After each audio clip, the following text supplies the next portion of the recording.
ইরানের সর্বোচ্চ নেতা আয়াতুল্লাহ আলী খামেনির প্রয়াণের পর দেশটির শীর্ষ নেতৃত্বে এসেছেন তার মেজ ছেলে মোজতবা খামেনি। বিভিন্ন আন্তর্জাতিক সংবাদ মাধ্যমের প্রতিবেদন অনুযায়ী তিনি ইরানের নতুন সুপ্রিম লিডার বা সর্বোচ্চ নেতা নির্বাচিত হয়েছেন। সংবাদ মাধ্যম ইরান ইন্টারন্যাশনালের তথ্য মতে দেশটির প্রভাবশালী নীতি নির্ধারক পরিষদ অ্যাসেম্বলি অব এক্সপার্টস এই সিদ্ধান্ত গ্রহণ করেছে। এই নির্বাচনে ইরানের শক্তিশালী সামরিক বাহিনী ইসলামী বিপ্লবী রক্ষী বাহিনীর বিশেষ প্রভাব ও সমর্থন ছিল বলে ধারণা করা হচ্ছে। ৫৬ বছর বয়সী মোজতবা খামেনি দীর্ঘদিন ধরে ইরানের ক্ষমতার অন্দরমহলে একজন অত্যন্ত প্রভাবশালী কিন্তু নিভৃতচারী ব্যক্তিত্ব হিসেবে পরিচিত।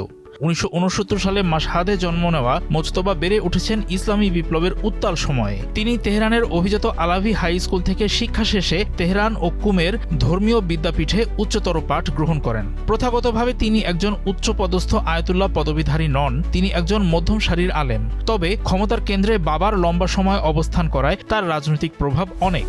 এক্সট্রিম মশার কয়েল প্ল্যান্ট ফাইবার দিয়ে তৈরি, ডেঙ্গু চিকুনগুনিয়া বাহি সহ যে কোনো মশার বিরুদ্ধে দেয় এক্সট্রিম সুরক্ষা। ইরান ইরাক যুদ্ধে সরাসরি অংশগ্রহণের কারণে বিপ্লবী রক্ষী বাহিনীর শীর্ষ কর্মকর্তাদের সঙ্গে মোজতবার ঘনিষ্ঠ ব্যক্তিগত সম্পর্ক রয়েছে। এই সামরিক সমর্থনই তাকে ক্ষমতার দৌড়ে এগিয়ে রেখেছে বলে বিশ্লেষকদের ধারণা।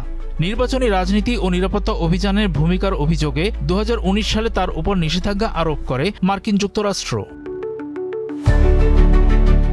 ইরানের শাসনতন্ত্র অনুযায়ী সর্বোচ্চ নেতা নির্বাচিত হওয়ার জন্য নির্দিষ্ট ধর্মীয় যোগ্যতা ও রাজনৈতিক প্রজ্ঞার প্রয়োজন হয়। যদিও রাজতন্ত্র বিরোধী বিপ্লবের মাধ্যমে প্রতিষ্ঠিত এই রাষ্ট্রে বংশানুক্রমিক নেতৃত্ব একটি সংবেদনশীল ইস্যু, তবু বিপ্লবী রক্ষী বাহিনী এবং অ্যাসেম্বলি অব এক্সপার্টসের ঐকমত্যের ভিত্তিতে মোজতবার এই অভিষেককে ইরানের রাজনৈতিক স্থিতিশীলতা রক্ষার একটি পদক্ষেপ হিসেবে দেখা হচ্ছে। অ্যাসেম্বলি অব এক্সপার্টসের ৮৮ জন সদস্যের সিদ্ধান্ত অনুযায়ী এই নেতৃত্ব পরিবর্তনের প্রক্রিয়াটি সম্পন্ন হয়েছে, যা মধ্যপ্রাচ্যের ভূরাজনীতিতে এক নতুন অধ্যায় শুরু করতে পারে।